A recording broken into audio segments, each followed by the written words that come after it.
Monsieur le ministre, Monsieur le président de la Commission des finances, Monsieur le rapporteur général du budget, chers collègues, les conditions dans lesquelles se déroule ce débat ne peuvent manquer d'étonner. Dans cet hémicycle et bien au-delà. L'année dernière, un compromis avait été atteint sur un texte de même nature. Cette année, rien ne justifie qu'il n'en soit autrement. Et pourtant, le débat en commission a été tronqué. Et aujourd'hui en séance, le groupe La France Insoumise s'oppose une fois de plus à une discussion de fond. Pourtant, le gouvernement s'est efforcé, nous le croyons, de répondre aux demandes qui lui ont été faites en vue d'une révision réelle des dotations budgétaires. Les ajustements de crédit prévus par le projet de loi pour environ 4,2 milliards couvrent principalement les dépenses imprévues, d'ailleurs rappelées par Monsieur le rapporteur général du budget. J'y reviens pas. Ce projet de loi de finances de fin de gestion pour 2024 comporte également des annulations de crédits nets qui compensent ces ouvertures. Elle porte majoritairement sur la réserve de précaution qui nous permet également de contenir le déficit. Chers collègues, ce projet de loi apparaît donc pour ce qu'il est, un outil de fin de gestion pour clore l'exercice budgétaire 2024. Pour nous, c'est un outil de bonne gestion, établi à partir d'un constat, celui notamment prévu par la loi organique relative aux lois de finances. Et seule, malheureusement, une posture politique conduit certains à nier ce fait.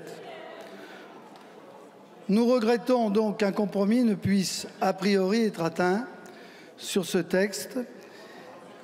Or, dans les circonstances présentes, c'est pourtant notre capacité à sortir des postures qui sera jugée, notre capacité à dépasser des clivages politiques.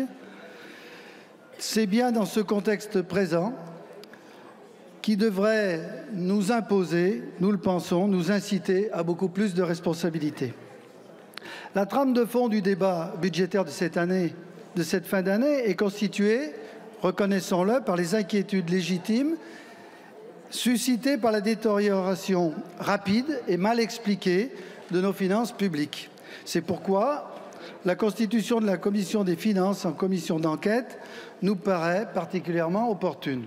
Ces travaux, qui débutent dans quelques jours, permettront de faire toute la lumière sur la dégradation du déficit public, qui conduirait, je le rappelle, à une dette publique supérieure à 112%, 112,8% en point de PIB.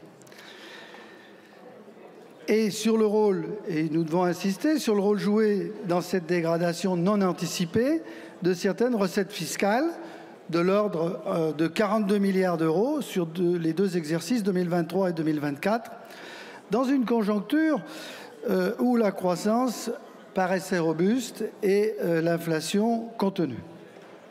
Alors d'ailleurs, je me réjouis, comme rapporteur de la mission Relations avec les collectivités, entre collectivités territoriales et l'État, que ces travaux puissent faire justice, d'une certaine manière, aux critiques hâtives qui ont pu être adressées aux élus responsables de ces collectivités.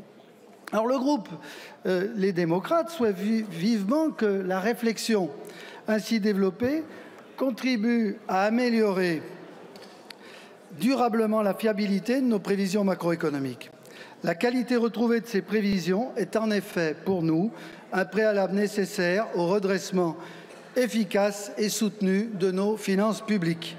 La commission d'enquête est peut-être le meilleur lieu pour aborder ensemble le débat général sur les finances publiques. Et c'est pourquoi notre groupe, d'ailleurs, abordera ces travaux avec sérieux et constance. Le projet de loi de fin de gestion a donc un objet, pour sa part, beaucoup plus limité. Comme vous le savez, il autorise ainsi le financement des dépenses nécessaires pour clôturer l'exercice budgétaire 2024 sans creuser davantage le déficit. Voilà le sens du texte. C'est pourquoi le groupe Les Démocrates le votera sans hésitation.